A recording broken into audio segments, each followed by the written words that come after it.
Good morning. Chris Mark here with another episode of A Sniper's Perspective. It is a pretty cold morning here in the Houston area.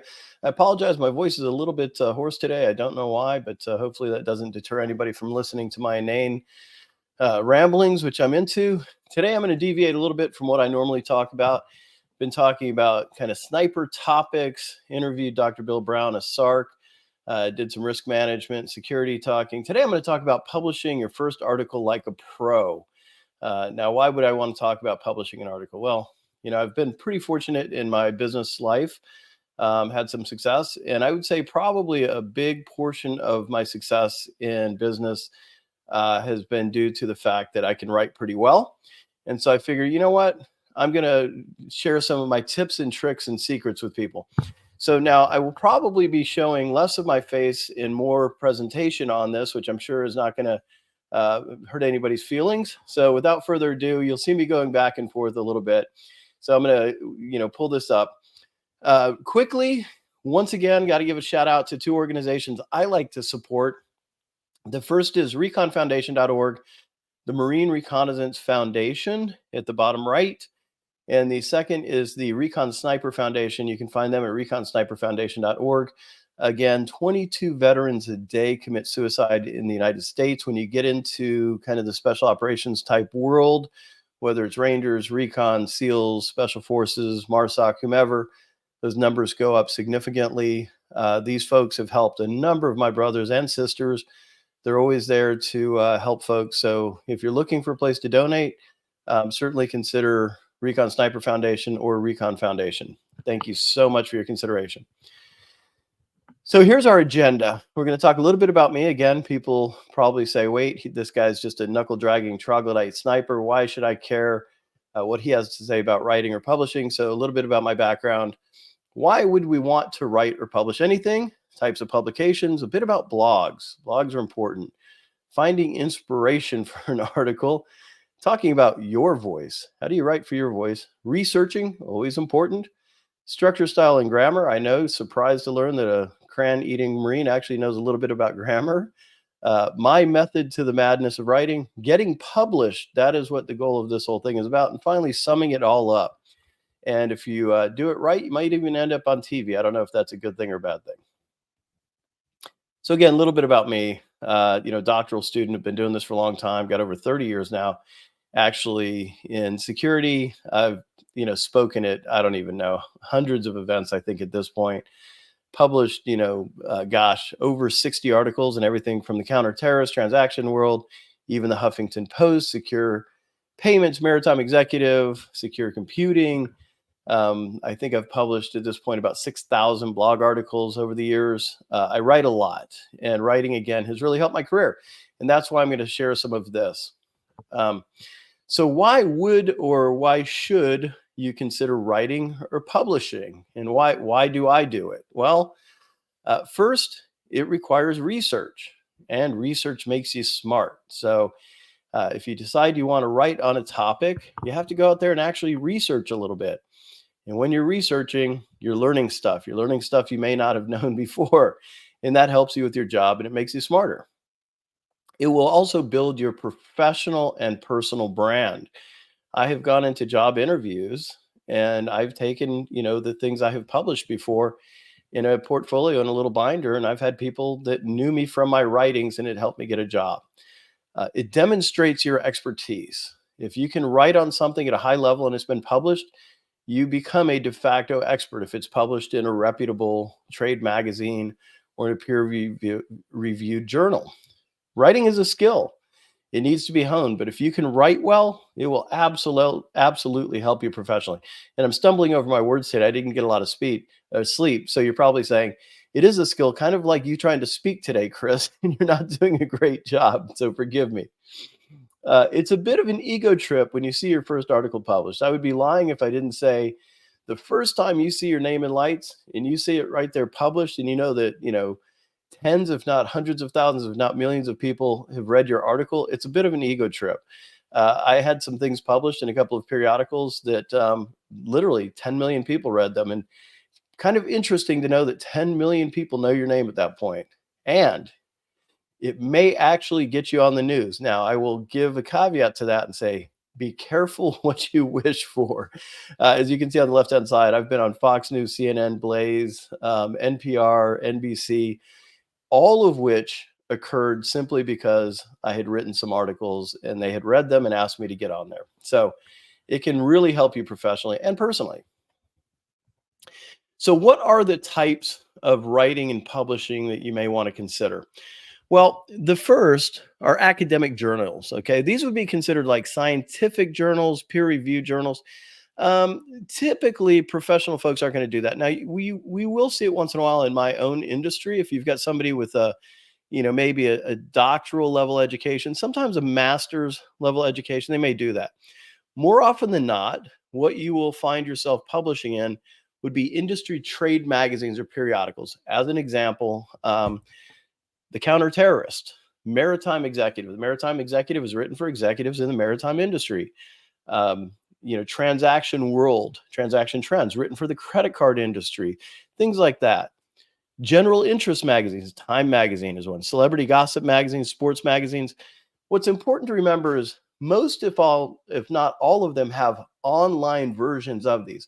Now, on the right-hand side, you'll see an article I wrote for National Review. National Review is a pretty well-known online magazine. I don't know if they have a print version. So they contacted me, gosh, I think it's been about 5 years now. It's right when American Sniper was coming out. And they contacted me because they had contacted a friend of mine who's going to be on here. His name is Mitchell Bell. He has his own podcast called Tall Tales with Taco that I was on a few months ago. And he was actually my inspiration for starting this podcast. But he'll be on. His name is Mitchell Bell, Tall Tales with Taco, if you want to look him up. And they asked him if he knew anybody that could help write a review of the movie American Sniper. And he said, I absolutely know a sniper that can do it. They contacted me. I got an advanced version of the movie, if you can believe that. I looked at it and I said, hey, you know what, guys, I can do this, but I think what would be a better topic would be for me to write about how snipers are maligned. And they said, absolutely. So I wrote the article. It got published in National Review. So keep in mind, you can always recommend different topics, but again, they all have online versions. And if you do it right, you can publish them. And I think at last count, that article has been read about 8 or 9 million times. A bit about blogs. So I started my journey into writing professionally with a blog. And as you can see, I've still got one up there. It's called globalriskinfo.com. If you want to check it out, you can read my inane writings up there. I think there's about 3,000 or 4,000 blog articles on that one. This is my second or third. I had a couple of years ago that I had about 5,000 blog articles that I took down. Generally, I write on risk-related topics, but once in a while, I just decide to go on ramble. I've done reviews of, sniper rifles. I've done reviews of motorcycles. I have written on political topics, but globalriskinfo.com. What is great about blogs are, one, they're free. It's an easy way to practice your style. Now, where do you get your blogs from? You can go to wordpress.com, Wix, Squarespace. I would say vast majority of people use wordpress.com. Very, very easy to set up. They're more informal than writing professionally. You can write stream of consciousness. So you don't have to be as focused on things like grammar, syntax, style. You can write a little more stream of consciousness in there. It is a good place to practice. Every blog post is tagged by a search engine and builds your online reputation. So for example, if you write 20 blog posts this week, search engines like Google are going to spider those, and each one is going to look like a unique article that you have written. So as you start searching for yourself, you're going to come up more and more and more often in the search engine. So it's a really good way to build your personal brand, and it's a really, really good way to start honing your writing skills. The one thing that I will say is, just be prepared when you start blogging. You will always have people that are going to try to be critical. It is amazing to me how many people just want to get on there and just criticize you for no other reason than they have nothing better to do. And it can be frustrating, but you just, you got to learn to deal with it. And then finally, what I do, I have probably written 15 articles from ideas that I have researched for my blog and I had written on. As a matter of fact, there's one that's going to be published this month at my work. I work for a large telco. That was something I had researched, 15 years ago. And I liked the idea and it seemed more relevant now. And so I took all that research and all the work I had done and I wrote an article for it. And it finally gives you cross promotion. So when you write an article, you can always go back, as you see here. I wrote an article, actually, I've written two of them for the Counterterrorist magazine. And you can go back and say, hey, by the way, I wrote an article for the Counterterrorist magazine. So you're getting cross promotion between an article that got published somewhere and your own blog. So it's a really good way to continue to increase your visibility. So finding inspiration and ideas. Okay, here's the hard part. So first, try to write on what you know. Don't try to write on something you don't know. If you don't know anything about motorcycles, don't try to write on motorcycles. If you're a motorcycle expert, perfect topic. Look to the left. I am an absolute nerd. So here's a good example. In Secure Computing Magazine a few years ago, I wrote an article called Understanding Parallax and Convergence to Improve Security. Now, to those uninitiated, you're like, what in the heck is parallax? Parallax is actually a term that we snipers use. It means that two objects are not focused on the same plane. But I used it here kind of as a metaphor for two people not seeing things the same way within security. But it was something that I knew well enough I could write an article on it. You're going to need to read a lot when you have an idea. When you have an idea, write it down, just start reading. See if somebody else has written on that. If a ton of people have written on it and you're rehashing their ideas, you may want to think about a new topic. Look at what's relevant news today. Just recently, I wrote an article called Punctuated Equilibrium, and it had to do with COVID, the COVID vaccines, and information security. COVID was all over the news, so I thought this is a relevant topic. See what is relevant today. That's going to help you get published. If people are writing or talking about it all day long, that's something that's going to help you get published. And then finally, what interests you? Trust me, if you have to sit down, remember when you were in high school and you were assigned a research paper on something you absolutely did not want to write on, and you just sat there for hours just grinding it out and it was terrible. That's what will happen. If you try to force yourself to write on a topic of which you have no interest, it is going to be painful. It's not going to be a good article. You're not going to like it, especially when you're first getting started. Sit down, come up with a topic that interests you, figure out how to make it interesting to somebody else, and come up with that. Trust me, parallax and convergence, not an interesting topic to most people, but I wrote it in such a way that it made sense in the context of security, especially for this magazine, Secure Computing Magazine, and they published it for me. So write on something you like.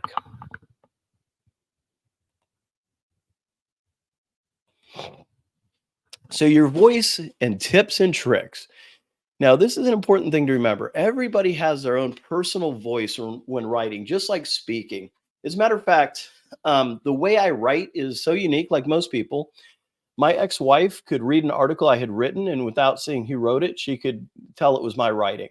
I write very specifically, as most people do, and if you read it enough, you can tell that I had written that article. The style, vocabulary, and voice should match the audience. Are you writing for an academic audience? Are you writing casually? Are you writing professionally? You don't want to write above or below. I believe they say most newspapers now are written at about an eighth grade level, which is fine. If you're writing for a bunch of PhDs, certainly you want that to be written at a higher level. If you're writing for a bunch of lawyers, you want that to be written in their style, their grammar, their syntax, and at that level. So make sure you're writing for the audience. You can use lingo if it works with the audience and it's appropriate. For example, if I'm writing or speaking to a bunch of Marines, I can use the expression jarhead. That absolutely makes sense. They will get it. Don't use slang, however. If you guys remember back in the day, it was Snoop Dogg. He used to have a Snoop Doggometer or slangometer or something where you could put in like regular language and it would come out with whatever. And one of the things that he used to always say is faux shizzle, right? And you don't want to use things like faux shizzle.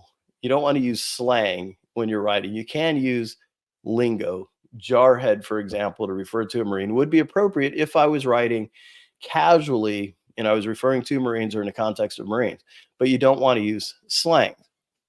Now, one of the hard things to do if you have a degree of expertise in a particular subject is you don't want to make assumptions on behalf of your readers. And what do I mean by that? Well, I could talk all day long about, ballistics on high powered rifles. And I could do so in a way that to somebody that really doesn't have a deep understanding of it, it would probably confuse them. I could do the same thing about risk management and security. And I'm sure that people that have a deep understanding, I'll give you an example. My wife works in the oil and gas industry, and much like the credit card industry, they have their own language. And I will sit down with her and her friends sometimes, and they'll start talking about the oil and gas industry, and they will use terminology and they'll use expressions, and it goes just completely over my head. I don't know what they're talking about.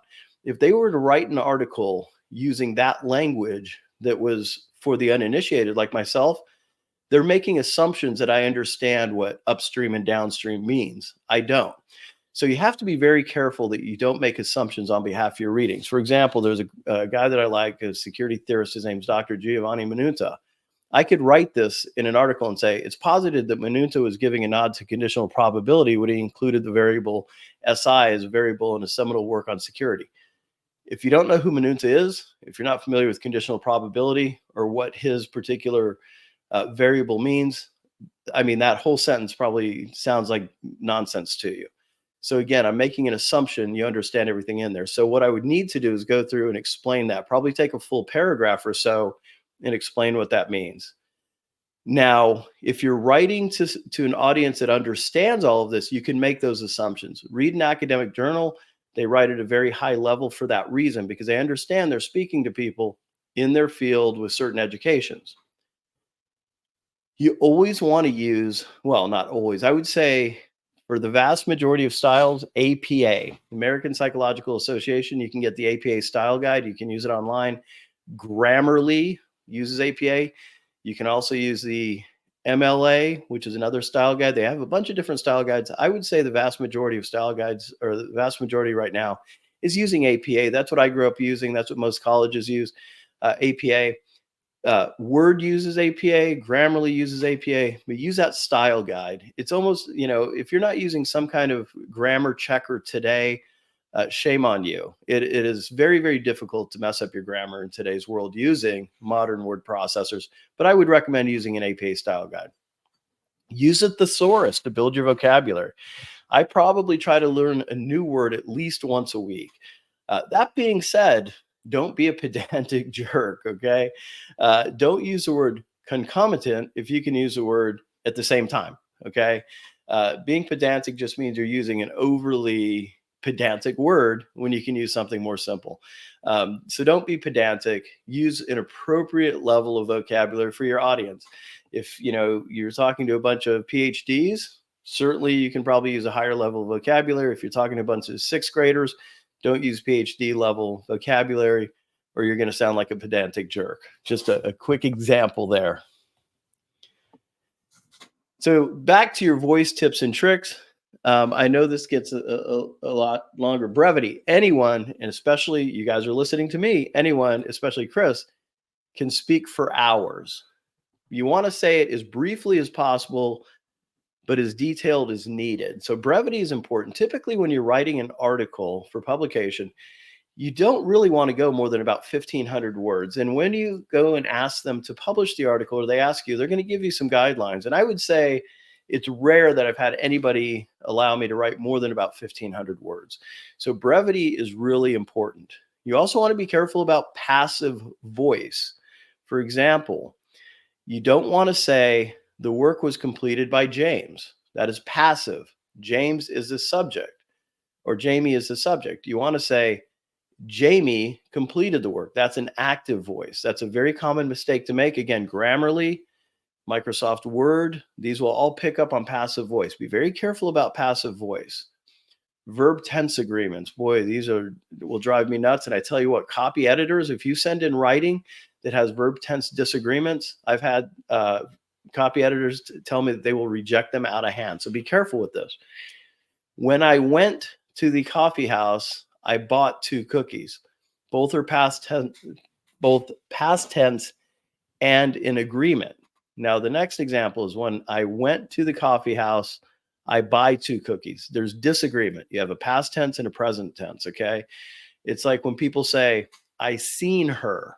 That is absolutely wrong. You can say, I have seen her, or I saw her. So be careful about verb tense agreements. Again, Grammarly, Microsoft Word, these will all fix those for you. But if you send in a piece of writing and you have verb tense disagreements, passive voice, it will likely get rejected without being published.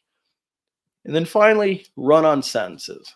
Be very careful about run on sentences. Try to get too many points across without proper separation or punctuation when you're writing an article for a periodical, or even when you get my point there. You want to make sure that you're writing complete sentences, but they're not run on sentences. Okay. Get a salient point across in a single sentence, then start another sentence. It's pretty simple to do. Writer's block. This is where I'll take a 15-minute pause and let everybody reflect on this. And I love this little graphic here. So, writer's block.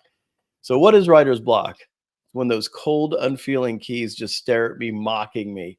I have written a lot. Writer's block is real. It does happen. I've got a book that I'm about 90% through writing. And boy, you just sit there and stare at the keyboard, and you just can't get anything done. So what do you do when you get writer's block? You come up with an idea and you say, hey, I've got this idea. And for whatever reason, you just can't get the words out. Well, what I do is I just quit writing. I just go away for a while. I'll go out, I'll go for a walk, I'll walk my dog. I'll just forget about it. For whatever reason, for me, it may be 2 hours, it may be 2 days. I'll just have an epiphany and I'll get something in my head, and it will all be like the clarity comes back and I'll be able to sit down and finish writing. For me, what I have found is when I get writer's block, I cannot fight through it. I cannot simply sit down and force myself to figure out how to come up with an idea. It just does not happen. I have to walk away. I would say it never takes more than a couple of days for me to get the idea back, or for me to get an idea of which direction I'm going to go. But sometimes it does take a couple of days. But if I try to fight through it, it will never work for me. Now, that's me. Notice I keep saying me. You may be different, but writer's block is real, and it does impact every single person that writes. Researching and referencing. So after idea generation, conduct basic research. So you're sitting around at your house in your kitchen, you're talking to your significant other, you're talking to your kids, or you're watching the news or whatever happens, and you have an idea come up and you say, hey, I think this would be a great idea for an article. So you jot it down, whatever it happens to be. Parallax. I think I can apply the concept of parallax to security, and here's why. Because parallax means that two people see something from different perspectives, and that's kind of how we both see things, and that's why diversity is so important in business. So I've got this idea. Now conduct basic research. Sit down in front of your computer and say, hey, has anybody written on this before? And if people have not written on it a whole lot, there's probably a good idea or a good opportunity for you to write on it. If you see 8 million articles written on it, you might want to come up with a new one, because nobody's going to want to republish the same old stuff. So again, conduct basic research. As you write your article, more research is likely needed. More research is probably going to be needed. Academic writing, use appropriate sources. For academic writing, you want to use academic journals. This can be found, EBSCO is a big one, ebsco.com, scholar.google.com, and JSTOR.com or JSTOR.org. Let me say those again, ebsco.com, ebsco.com, scholar.google.com, just like it sounds, and jstor.org. Great resources for academic journals that you can reference. EBSCO, scholar.google.com, and jstor.org. Other writing, respected authorities are okay. If you come to me and you say, hey, Chris, can I quote you on something about being a sniper? I am considered at least a minor authority on that. So it would be completely appropriate to reference something I said. If you were to come and say, Chris, can you give me your expert opinion on a Formula One race car? And then you quoted me. Well, you're probably asking the wrong guy. I do like cars. I like fast cars, but I'm not considered even a minor expert on Formula One race cars, aside from me saying, zoom, zoom, they seem to go fast. So again, using respected authorities is okay. Other periodicals, newspapers, things like that are always okay. Quotes. Always add authority to your writing, with that caveat, if the quotes are from respected individuals. If you have a quote from a respected individual within the field, it adds authority because that person is supporting your position. They have to be a respected individual in the field. Let me say this loud a couple of times. Reference everything and where you found it. reference, reference, reference. Use APA. If in doubt, reference out. If in doubt, reference out. Just throw a reference in there. You'll even see under my pictures that I put in here, I'll put a reference in there. It's not a big deal.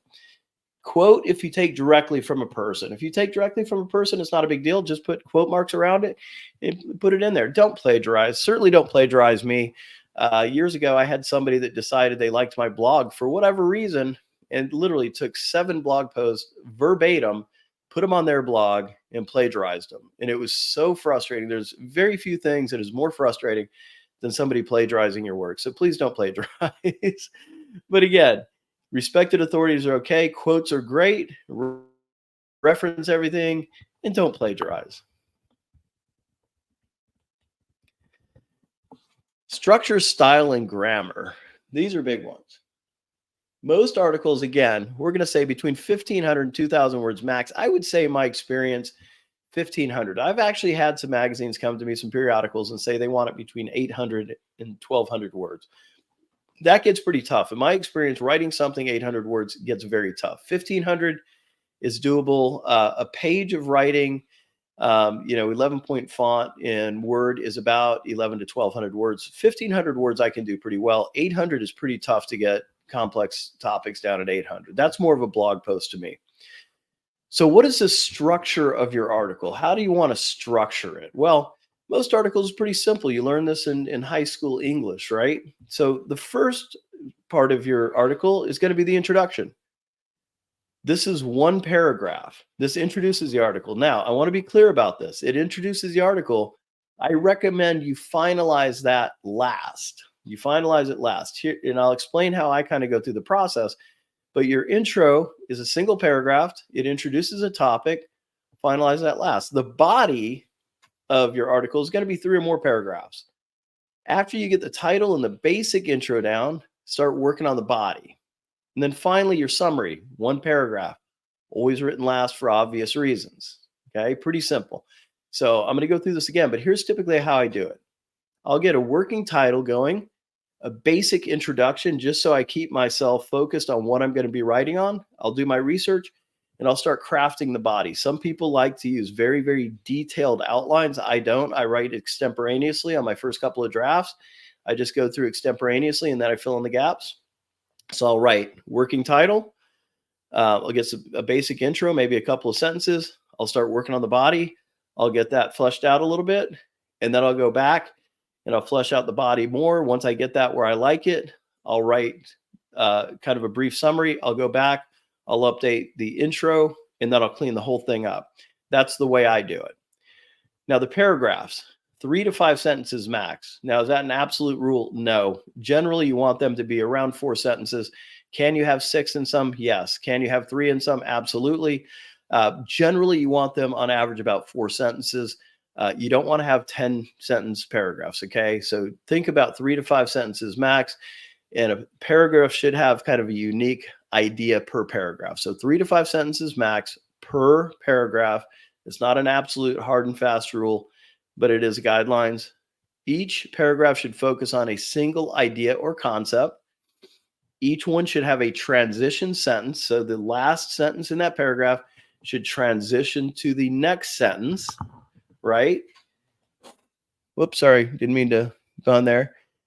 Use the structure formula, intro, body, summary, but less formally. So the same thing we did in terms of the structure of the article itself. You're going to have an intro sentence. You're going to have a body sentence or two, and then you're going to have a summary, which will be your transition, but it's going to be less formal than the actual article. And Oxford commas are your friend, okay? Understand how to use commas. My ex-wife, who's brilliant, got her PhD when she was 28 or 29. She used to have kind of a joke for me. She said, when in doubt, comma out. You could always have, too many commas. It's not a big deal, but if missing commas creates some challenges, and there are some funny jokes out there, about that. But again, when in doubt, comma out. So here's a method to the madness. Well, at least here's a method to Chris's madness, and this will give you some insight into my mind and how I write. So I find an idea. And in this case, I found one on parallax. Again, parallax is when 2 things are focused on a different plane, or when 2 people are sitting in a different positioned to a single object, so their perception of that object is different. Okay, so think about two people on opposite sides of a room looking at a chair. That chair is going to look different to both people. Okay, it's a concept called parallax. So I've got an idea and I say, hey, I think I can make this work. I sit on it and I think, do a little bit of research. Then I develop a working title just to keep myself focused on what I'm going to start working on. It's not my final title, it's just a title. Parallax in the context of security or something like that. Then I start doing some research to see if anybody's written on it. And I say, hey, let me get some working definitions of parallax. Let me get some, theoretical concepts, see how I can apply this to the article that I'm writing. Then I write a simple intro of 2 sentences. Again, that simple introduction that I'm going to finish up at the end keeps me focused so I can work on the body. It's going to keep me focused so I know exactly what I'm going to be writing about. Then I write the body. That's typically going to be 3 to 5 paragraphs, depending.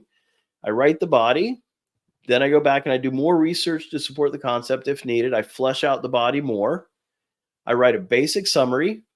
Then I review and revise as necessary. Then rinse and repeat steps 7 through 9 as needed. When I get the body and everything where I like it, then I write the summary and then I finalize the intro. And that's the whole process. It's really not that complex, but that's how I write my own articles. Now, I will say that I've got some friends and other people that write a lot, and they go much, much more detailed. They like to have very, very prescriptive and detailed outlines before they start writing, and that's fine. Everybody has to find their own way of writing. Personally, I've never found detailed outlines to be helpful for me. It's just not the way my brain thinks. I'm not telling you it's the wrong way to write. I'm just saying that's not how I have done it historically.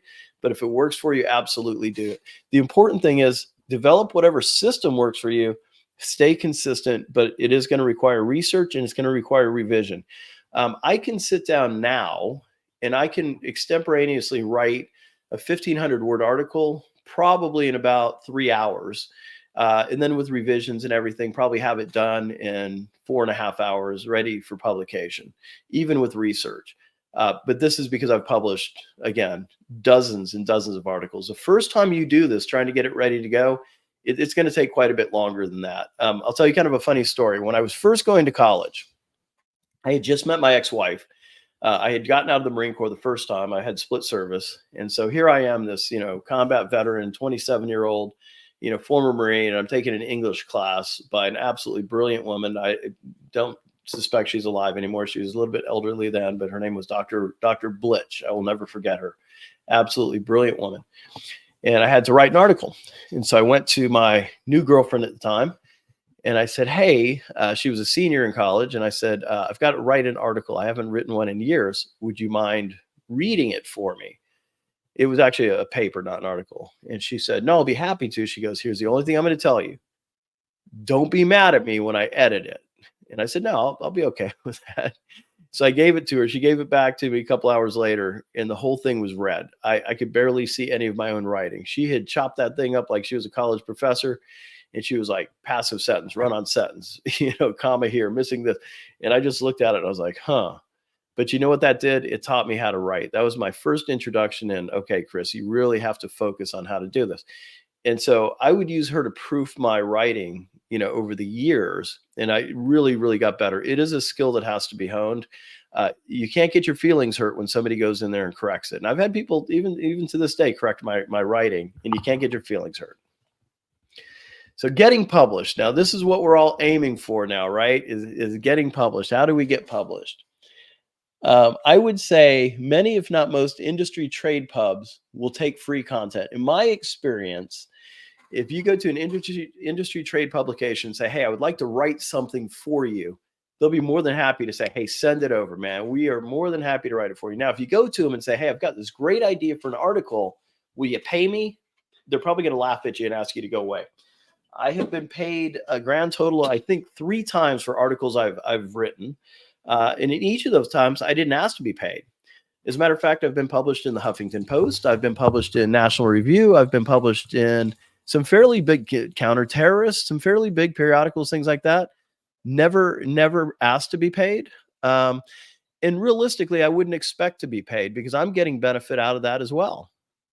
So where do you find how to submit your information? Well, if you look inside the magazine or publication, you will find the editor in chief or the content manager, somebody like that. Typically, you're going to find them somewhere inside the front cover or the first couple of pages in the front or towards the back. You'll see something like the editor in chief, content manager, or it'll even say something like for advertising or for content. And just look for that person, or use a search engine. Just say, hey, I'm trying to find, you can say, for example, here's one that I put up there. Look for editors magazine emails. And then you want to write a letter or an email to them explaining your article and the relevance to their audience. Make sure it's relevant to their audience.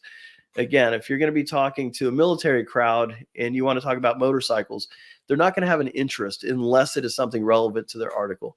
Do not write articles where all you're trying to do is sell a product or push your idea or your product. They're not going to accept them. What they want is free content that is going to help them in their magazine so that they can demonstrate their expertise. Remember, they're in the business of selling their magazine. They sell ad space in their magazine. The reason people buy their magazine is because they provide good free content, good articles. Okay, so that's what they're looking for. Ensure that they know it is free and include your bio. Now, here's the kicker. One thing that I like to say is everybody likes to sit at the table with the cool kids. And what do I mean by that? Well, in your bio, if you can say, like I can, hey, I've published for these 15 different periodicals and I'm in these 5 books and I've been on CNN, it's much easier to get published. Once you've got 1 or 2 things published, it becomes much easier because everybody wants to sit at the table with the cool kids. So once you prove you're kind of a cool kid and you've done it once, it becomes easier. It's getting that first article published that really is the hard part, okay? But include your bio that demonstrates your expertise. If you're going to write on being a sniper, for example, it helps to actually have a background as a sniper. If you can do that, then people are much more inclined to take that. If you're going to write on F1 cars and you're a racer, it certainly helps. And here's an example of kind of the article or the letter that I would recommend writing. Dear Mr. Ms. Schmuckatelli, I'm writing to ask if your publication would be interested in publishing an article I recently wrote on XYZ. I always make sure that they know that it's already written, that I'm not going to write it for them. Hey, I've got it. It's sitting here. If you don't want it, I'll send it to somebody else. So again, dear Mr. and Mrs. Schmuckatelli, I'm writing to ask if your publication would be interested in publishing an article I recently wrote on parallax. I believe the article is timely and relevant to your audience. The material is all unique and has not been previously published. That's very important. I'm not asking for any remuneration and would only ask that I receive credit as the author. I appreciate your consideration. Respectfully, Chris Mark. Again, just to walk through very quickly, the article's already written. It is timely, it's relevant, it's unique. They want to make sure it's unique and it hasn't been published before. Nobody wants an article that they're going to find has been published somewhere else. You're not asking for money, but it is also important that you receive credit as the author. I did have somebody once that published my article and didn't give me credit, and I had to go back and very politely say, hey, either take my article down or give me credit. It's inappropriate that you're going to take, credit for my article. That only happened one time. Very, very frustrating. So there you go. Don't get frustrated. Okay. And this is a picture of me probably as I look when I get frustrated. Being published helps you get published. Success begets success. Everyone wants to be friends with a cool kid. You score that 1 touchdown and you're off to the races. Persistence does pay off. It absolutely pays off. Don't be afraid to fail. You are going to fail. I've had articles rejected. Not a big deal. Doesn't hurt my feelings. I've had people say, nah, don't really like it. I've had articles that, have taken off. I have had articles that I've submitted. And I'll tell you, if you want to read the one in the National Review, you can do a search, look up Chris Mark National Review. What's interesting about that is I submitted an article I worked really hard on. I thought it was written really well. They called up and said, hey, would you mind if we let our copy editors take a shot at kind of revising it a bit? And I said, no, absolutely. Not going to hurt my feelings. It came back. It was written fundamentally differently. Now, the material was all the same. Okay. The ideas were all the same. The concepts are all the same, but they had changed the grammar and the syntax and just kind of the writing style. Now, could I have been offended? Maybe. But the reason they did that is they knew their audience a heck of a lot better than I knew their audience. And so they wrote that in such a way that it would resonate with their audience. And in reading it, you know what? They wrote better than I did. And so it made me look cool. It was a much better article than I had written. I write very academically. And when they took my article, they wrote it for their audience, and it came out fantastic. It's one of the better articles that I have written, even though they're the ones that took a lot of the material and changed it. But again, they kept all the concepts, they kept all of the salient points, they kept everything. All they did is stylistically change it a bit. That's not a big deal. Can't get your feelings hurt if they do that. Ask for help. I actually have a teacher friend that I used to go to all the time and ask her to review my work just to make sure it was APA. With today's Grammarly and some of the tools today, it's very, very difficult to make a mistake. Now, AI. Let's talk about AI for a minute. I love AI. I love Chat GPT. Chat GPT makes mistakes. I was messing around yesterday on Chat GPT doing some ballistics calculations to test it, and it was failing left, right, and center. I was pretty surprised because the ballistics calculations were not that complex, and it was failing.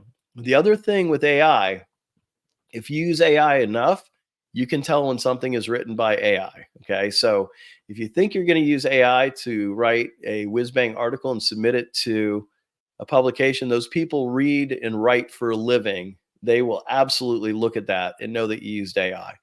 The other thing that AI will do is it will make mistakes. Okay. It is not smart enough to replace an expert. So if you want to use AI, do it. What I might recommend is get your idea down, get your article down, get it the way you want it, put it in Chat GPT, and then simply say regenerate, increasing the vocabulary or clean up or whatever the case is. Use those prompts. It will clean it up. It will streamline it. It will actually fix the grammar, the syntax, the flow of it, but it won't change the overall tone and the overall content of the document, and it will make it read well.